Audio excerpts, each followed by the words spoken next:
باذن الله. النهارده اول مره نتحرك بدري، يعني دايما نتحرك 6 تقريبا، النهارده نتحرك 5. فالمسافه مش كبيره، تقريبا 75 كيلو لحد الغردقه، فعايزين ناخد اليوم من اوله في الغردقه.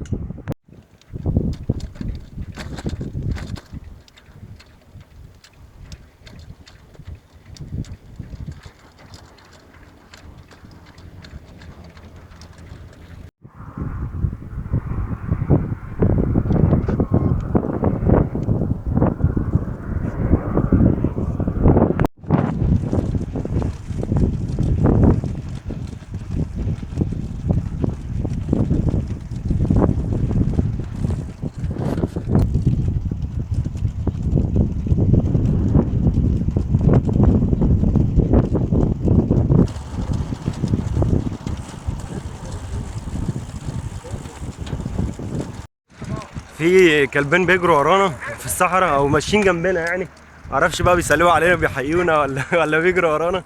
هناك اهو، واحد لونه ابيض والتاني لونه بني، بس ما شاء الله سرعتهم عاليه يعني. تقريبا واحد تعب والتاني بدأ يريح اهو، واحد بس لسه اللي مكمل. خلاص وصلنا بوابات الغردقه الحمد لله. بوابات ايه؟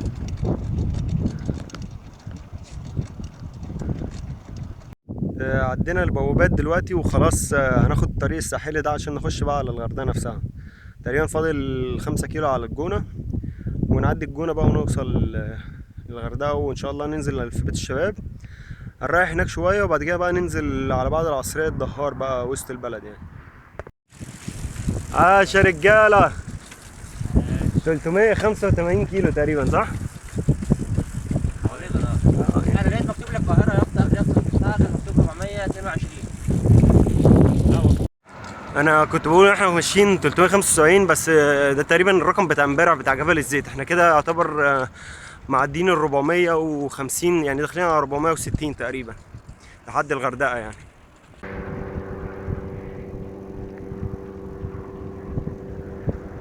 خش فيه. بيوت الشباب. نخش نريح بقى شويه وعلى بعد العصريه نكمل بقى اليوم. ده حالنا بعد ما وصلنا. احنا مش عارف ايه موضوع القطط معانا يعني.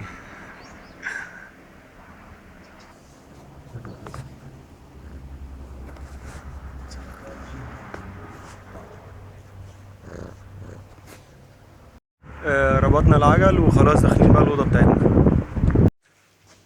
102 الأوضة، 5 سراير واحنا 4، ولسه محمد ربيع هيجي فهنبقى 5، هنحتل الأوضة كلها. نشوف بقى منظر البحر ده، بس قبل ما نشوف منظر البحر نريح. يا ترى هنشوف البحر من هنا ولا لأ؟ البحر هناك اهو. الواحد كان محتاج الدش ده بصراحة يعني. تراب طول الطريق وما استحملناش بقالنا مثلا 3 أيام، فرصة كويسة أوي. لا والمكان بصراحة الهوا، يعني المكان على البحر فالهوا يرد الروح كده. في الحقيقة أنا مبسوط جدا جدا جدا، يعني أنا نايم على مخدة يا جماعة. بقالي 3 أيام ما نمناش على مخدات خالص. أول يوم عمرو بيتنا في الخيمة بتاعت عمرو في طريق السخنة، وتاني يوم بيتنا في محطة الإسعاف على الأرض، وتالت يوم بيتنا في جامع. فخلاص يعني مش مصدق يا جماعة. مخدة ايه؟ مخدة. خلاص سيبنا بيت الشباب. انا نسيت اقول لكم بيت الشباب ب 35 جنيه. في فطار، و احنا تقريبا هنقعد يومين في الغردقة ان شاء الله. فنزلنا بقى نروح نفطر، نازلين الدهار هنفطر ونريح بقى في البلد شوية، يعني نتمشى كده. احنا ركبنا الميكروباص وسألناه على الأجرة، بس نسينا نسأله هو رايح فين، فاحنا مش عارفين احنا رايحين فين. بس احنا هنعمل بقى فيها سياح بقى ونتفسح وكده، يعني هنلف في البلد. احنا الدول بتاع فول ننزل على طول. دي وسط البلد بتاعت الغردقة، الدهار.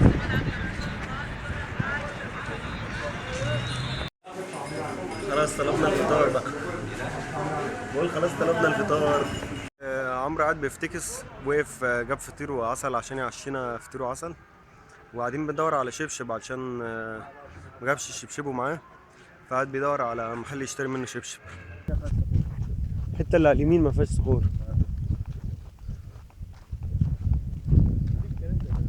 بس المنظر يجنن بصراحه. شايف تدرج الالوان. هنا بص على الشمال برضه، هنا بص الشمال دي مش بتاعتنا.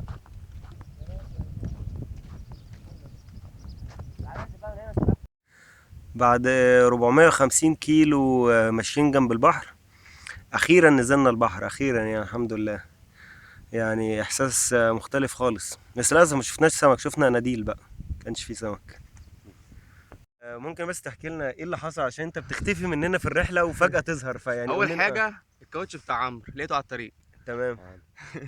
بعد كده لما رحت كنت قلت احاول اخش الجونه، فعديت اول باب كان بتاع البان الاستاف، مم. مرضيش يدخلني، قال لي ارجع تاني الباب الرئيسي. فرحت الباب الرئيسي كله هوا عكس بتاعي. المهم ده فضلت متعطل هناك بتاع ساعه الا ربع كده عشان احاول اخش، وما دخلتش. ما دخلتش بس. ورجعت بقى ايه، جالي مغص اكلوني بقى كرواسون. يعني سايبينه من الصبح مثلا من الساعة 5 الفجر تقريبا ولسه واصل لنا دلوقتي. يعني هو دايما بيعيش كده لوحده في الرحلة، مش عارف ليه يعني. تقريبا هو مش ده. حبيبنا ولا لا ايه؟ لا. حبيبي يا محمد. في تقريبا 4 سلوك اتكسروا في الطارة بسبب المطبات وكده، فنزلت وسط البلد اهو. سبت العجلة، بس هو الراجل للأسف يعني هيسلمها لي بكرة. انا كان نفسي تخلص النهارده بحيث ان بكره يعني ابقى ضامن ان العجله سليمه، بس ان شاء الله يعني بكره اهي. هو قال لي على بعض الظهريه كده فوت عليه، يا مسهل. بنتمشى في البلد بالليل بقى، وعمرو قرر يجيب لنا ايس كريم. الست اللي ورايا دي كذا مره بقى، فقلت يمكن هم ابدا معايا انت ولا حاجه. اصبر بعمل فيديو. الست اللي ورايا دي قاعده بتاكل القطط، فتقريبا فوق ال10 قطط حواليها. هو ده الممشى السياحي بتاع الغردقه، مفيش اي حاجه خالص، مفيش سياح مفيش ناس. الدنيا فاضيه، انا وعمرو بس. احنا دلوقتي في المارينا، يعني بنتمشى شويه بس. سهيب خلاص هيتجنن من انا وعمرو يعني. بقالنا مثلا 3 4 مش بني ايام ادمين والله، ده بياكلوا بضع 500 وجبه في اليوم. كل ما نخلص وجبه بيسوقوا ما بيسوقوش، بنفكر في الوجبه اللي بعدها. فسهيب يقول ما احنا لسه واكلين يا جماعه. بيفكروش غير في الاكل يا جدعان، محدش يشوف لهم حل بقى.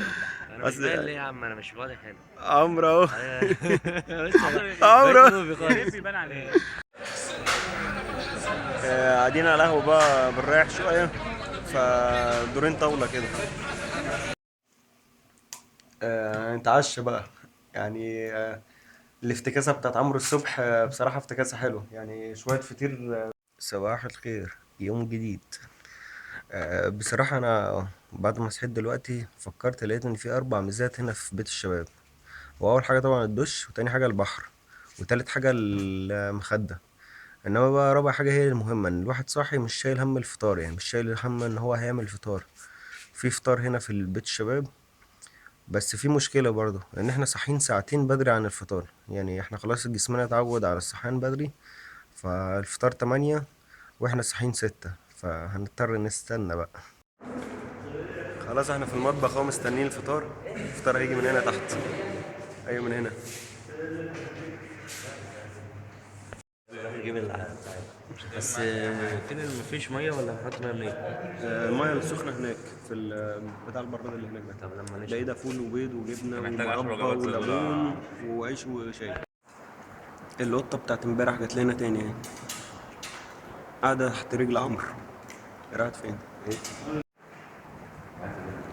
صهيب بياكلها جبنة تقريبا.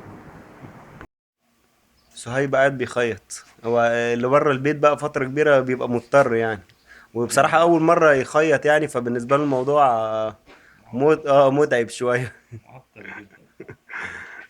لازم نتعلم حاجة جديدة بقى. الجيش قال لك ايه؟ اتصرف.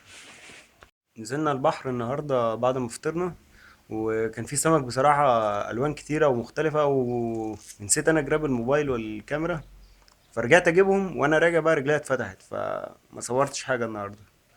قاعد بحاول أعالج رجلي. الدكتور عمرو يا جماعة. هو اللي بيعالجني. كنت عند العجلاتي الحمد لله، خلص العجلة جبتها اهو، واركب السلوك اللي هي السيلفر دي. كان في 4 اتكسروا في السفرية دي، ادي واحد وادي التانية وادي التالتة ومعرفش الرابعة فين. كان بسبب المطبات اللي هو كل منحنى كده فيه 15 مطب كده ورا بعض. فطبعا يعني انا كنت على قد ما اقدر كنت باخدهم بالراحة، بس المشكلة لما سلكة واحدة بتتكسر بتحمل على التانيين، فبيبدأ يتكسر واحدة ورا التانية. فالحمد لله انها وصلت يعني لحد الغردقة كده، وان شاء الله بكرة نكمل بقى السفاجة والقصير. احنا مستغلين بقى ان احنا في مدينة يعني مش في صحراء، وقاعدين بقى بناكل ايس كريم. اكلنا امبارح واكلنا النهارده، يعني بكره هنطلع بقى ما بين الجبل وفي الصحراء مش هيبقى فيه ايس كريم، ف بنستغل الفرصة.